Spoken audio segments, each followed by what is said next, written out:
نحمدہ ونصلی علی رسولہ الکریم اما بعد۔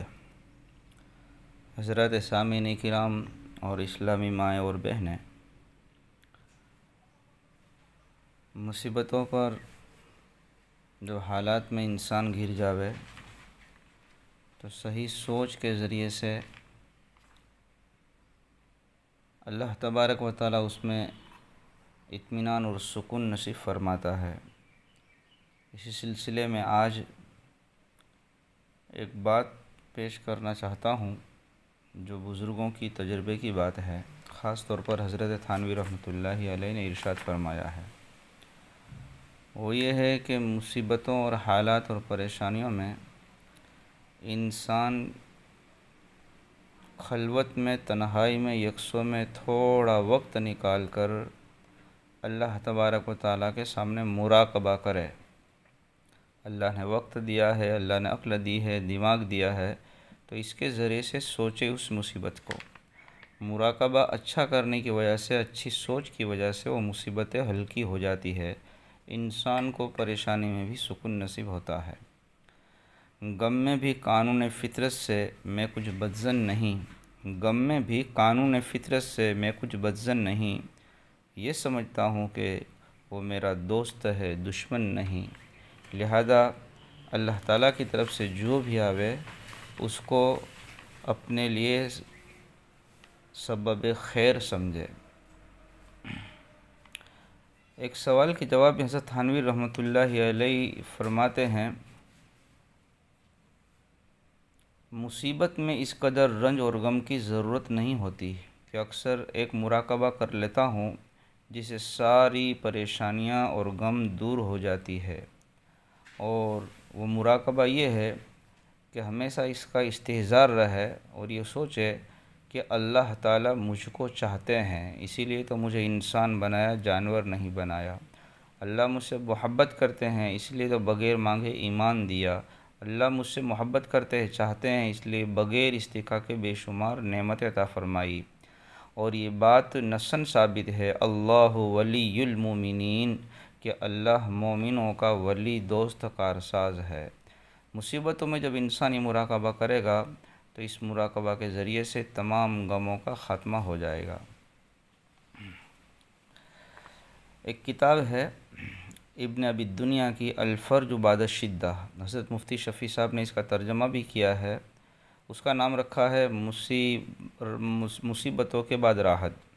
اس میں ہے کہ ایک عورت کو ایک جانور نے لات ماری جس سے اس کا پیر ٹوٹ گیا، تو اس کی عیادت کرنے کے لیے، خبر پوچھنے کے لیے دوسری چند عورتیں آئی، تو وہ ان سے کہنے لگی کہ اگر یہ بلائیں اور مشقتیں نہ ہوتی تو قیامت میں ہمیں مفلس ہو کر کے اللہ کے سامنے آنا پڑتا۔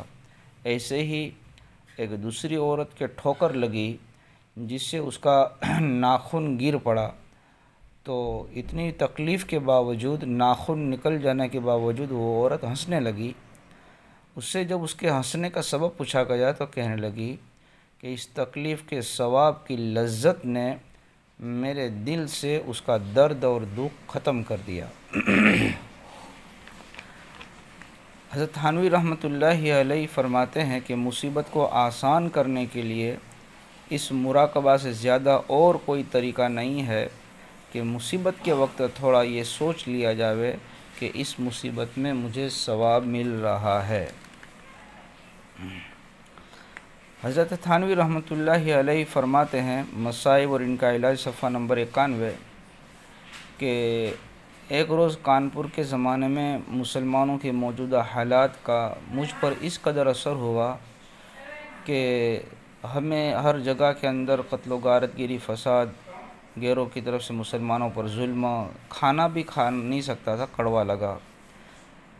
اس روز کھانا بھی نہیں کھایا، عشاء کی نماز پڑھ کر کے مکان پہنچا، چارپائی پر لیٹا، سونے کا ارادہ کر رہا تھا کہ سونے کے وقت اچانک زبان پر یہ کلمات جاری ہو گئے۔ ایمان مجمل اور ایمان مفصل جو ہے اس میں سے آمنت باللہ وملائکتہ، یہاں تک کہ پڑھتے پڑھتے والقدر خیرہ وشرہ من اللہ تعالی، جب والبعث بعد الموت حق پر پہنچا تو دل میں اللہ تعالیٰ کی طرف سے القاء ہوا کہ تم کو مرنے کے بعد پیش آنے والے جتنے بھی حالات ہیں، مراحل ہیں، جن کا سامنا کرنا یقینی ہے، مثلا روح قبضہ ہوں گی تو فرشتے کیسے روح قبضہ کریں گے، قبر میں عقل ہوں گے سوال جواب ہوگا، میدان محشر میں کیا حال ہوگا، پل صراط پر سے گزرنا، یہ منزلیں جس کے سامنے، جب یہ منزلیں یاد آئی اور مراقبہ ہوا تو جس کے سامنے دنیا کی ذرا سے فتنوں کی حقیقت ہی کیا ہے، ان سے متاثر ہو کر اتنے تم کیوں ڈرتے ہو؟ بس جب مرنے کے بعد کے بڑے بڑے ان حالات کا میں نے مراقبہ کیا تو دنیا کے اندر چھوٹی چھوٹی جو مصیبتیں تھیں اس کی وجہ سے دل میں سکون اور اطمینان ہوا۔ واللہ ایمان والے سے بڑھ کر کسی کو کہیں چین نہیں ہو سکتا، اس لیے اس کا مراقبہ کریں۔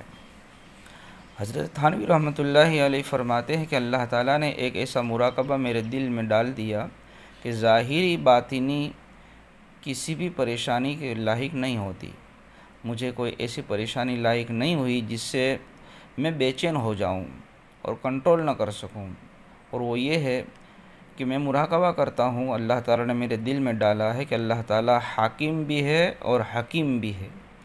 حاکم ہونے کی حیثیت سے تو انہیں ہمارے ظاہر و باطن میں ہر طرح کے تصرف کرنے کا پورا حق ہے، چاہے تو نعمتیں دے یا مصیبتیں ڈالے، اور ہم کو کچھ کہنے کی کرنے کی مجال نہیں ہے اس کے مقابلے میں۔ اور حاکم ہونے کے ساتھ اللہ حکیم بھی ہے، اور حکیم ہونے کی حیثیت سے ہم کو اطمینان بھی ہے کہ وہ تصرف حاکم جابر اور حاکم ظالم جیسا ہمارے پر نہیں کرے گا، بلکہ حکمت بھرا تصرف کرے گا۔ جو بھی نعمت ہو یا مصیبت ہو اس میں ہمارے لیے حکمت ہوگی، چاہے وہ حکمت ہماری دنیا کے اندر عقل میں سمجھ میں آوے یا نہ آوے۔ فرمایا کہ ناگوار امور پر صبر کرنے سے، ثواب کی امید رکھنے سے دل پریشان نہیں رہتا۔ مثال کے طور پر ڈاکٹر انجیکشن لگاتا ہے اور اس کو فیس بھی دیتے ہیں کیونکہ اس کی حکمت اور فائدہ پر نظر ہے۔ اگر دوسرا کوئی آدمی سوئی بھی چبھائے گا تو اس وقت ہمارا حال دوسرا ہوگا۔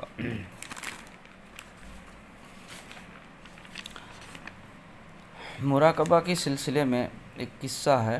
حضرت عبداللہ ابن عباس رضی اللہ تعالیٰ عنہ جو اللہ کے نبی صلی اللہ علیہ وسلم کے چچا ہوتے ہیں، ان کا انتقال ہو گیا، تو آپ کے صاحبزادے حضرت عبداللہ جو ہے وہ بہت ہی غمگین تھے۔ حضرت عباس کے لڑکے حضرت عبداللہ ابن عباس، بہت سارے لوگ ان کی انتقال کے اوپر، والد صاحب کے انتقال پر تعزیت دینے کے لیے، تسلی دینے کے لیے آتے تھے۔ ایک دیہات کا رہنے والا کچھ اشعار پڑھے اور حضرت عبداللہ ابن عباس کو تسلی دی۔ حضرت عبداللہ ابن عباس خود فرماتے ہیں کہ جو کچھ غم تھا اس پر کسی کے قول سے مجھے اتنی تسلی نہیں ہوئی جتنا کہ ایک دیہاتی آدمی کے چند اشعار سے مجھے تسلی ہوئی۔ وہ دیہاتی آدمی حضرت عباس کے انتقال پر ان کے بیٹے حضرت عبداللہ کو کہتے ہیں، اصبرن کن بک صابرین فانما صبر الریۃ بعد صبر الراسی خیر من العباس اجرک بعدہ واللہ خیر منک للعباسی۔ یعنی اے عبداللہ آپ صبر کیجئے، ہم بھی آپ کی وجہ سے صبر کریں گے، کیونکہ چھوٹوں کا صبر بڑوں کے صبر کے بعد ہوتا ہے۔ پہلے آپ صبر کیجئے تو آپ کی اتباع میں ہم بھی صبر کریں گے۔ خیر من العباس اجرک بعدہ واللہ خیر منک للعباسی۔ اب اس شعر میں وہ کیا کہتے ہیں دیہاتی، یعنی اس واقعہ میں، یعنی کہ آپ کے والد کے انتقال ہونے میں نہ تمہارا کچھ نقصان ہوا بلکہ تمہارے لیے نفع ہی نفع ہے، اور وہ نفع یہ ہے کہ تم کو والد صاحب کے انتقال پر جو غم ہوا اس کے ثواب ملا اور اس کی وجہ سے رفع درجات ہوئے، یہ تمہارا فائدہ، اور تمہارے لیے حضرت عباس رضی اللہ تعالیٰ عنہ سے بہتر ہے۔ یعنی کہ آپ کے لیے آپ کے والد صاحب رہتے انتقال نہ ہوتا، یہ ایک تھوڑا سا فائدہ ہے آپ کا، اور دوسرا یہ کہ آپ کے لیے انتقال کی وجہ سے، باپ کے مرنے کی وجہ سے آپ کو اس پر ثواب ملا جو مرنے کے بعد ہمیشہ رہے گا۔ تو آپ کے لیے دو باتیں ہوئی، ایک تو آپ کے والد صاحب حیات رہتے تو وہ آپ کا فائدہ، اور دوسرا آپ کے والد صاحب کی وجہ سے انتقال ہونے کے جو ثواب ملا وہ دوسرا فائدہ۔ تو حضرت عباس کے مقابلے میں ان کے انتقال پر جو اجر و ثواب ملا وہ آپ کے لیے بہتر ہے۔ اور نہیں حضرت عباس کا کچھ نقصان ہوا، تو آپ کا تو نقصان نہیں، آپ کا بھی فائدہ ہوا، اور حضرت عباس کا بھی فائدہ ہوا، اس لیے کہ وہ اللہ سے مل گئے، اور اللہ تعالیٰ عباس کے لیے تم سے بہتر ہے۔ یعنی کہ آپ کے والد صاحب حضرت عباس کو اگر زندہ رہتے تو آپ ملتے، اور آپ کے والد کا انتقال ہو گیا تو آپ کے بجائے ان کو اللہ مل گئے۔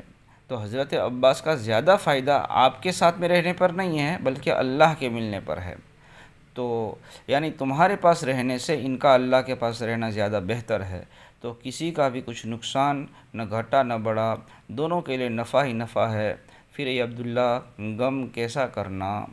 لہذا ایسی بات کہنے کی وجہ سے، سوچنے کی وجہ سے، جب ان کو مراقبہ سکھایا کہ ایسا اگر سوچو گے تو اس کے ذریعے سے باپ جیسی نعمت کے چھننے پر جو بیٹے کو صدمہ ہوتا ہے وہ بھی کافر ہو گیا۔ اور خود حضرت عبداللہ ابن عباس فرماتے ہیں کہ ان کے چند الفاظ کی تسلی دینے کی وجہ سے میرا غم دور ہو گیا۔ لہذا ہمارے لیے بھی ضروری ہے کہ ایسے حالات، ایسے موقع کے اوپر چھوٹی بڑی گھروں میں، دھندوں میں، جسم میں جب مصیبت آوے تو اس وقت تھوڑا مراقبہ کرے۔ اللہ تبارک و تعالیٰ نے بے شمار نعمت عطا فرمائی ہے، اللہ حکیم بھی ہے، اللہ حکیم بھی ہے، اللہ کبھی بھی میرے اوپر ظلم نہیں کرے گا، میں اللہ کے ہر فیصلے پر راضی ہوں۔ تو انشاءاللہ بڑی بڑی پریشانیوں اور مصیبتوں کے اندر بھی انسان کو سکون ملے گا، اطمینان ملے گا، راحت ملے گی۔ اللہ تعالیٰ سے دعا کرتے ہیں اللہ تعالیٰ عقل سلیم کے ذریعے سے صحیح سوچ کر کے ان چیزوں پر عمل کرنے کی توفیق نصیب فرماوے۔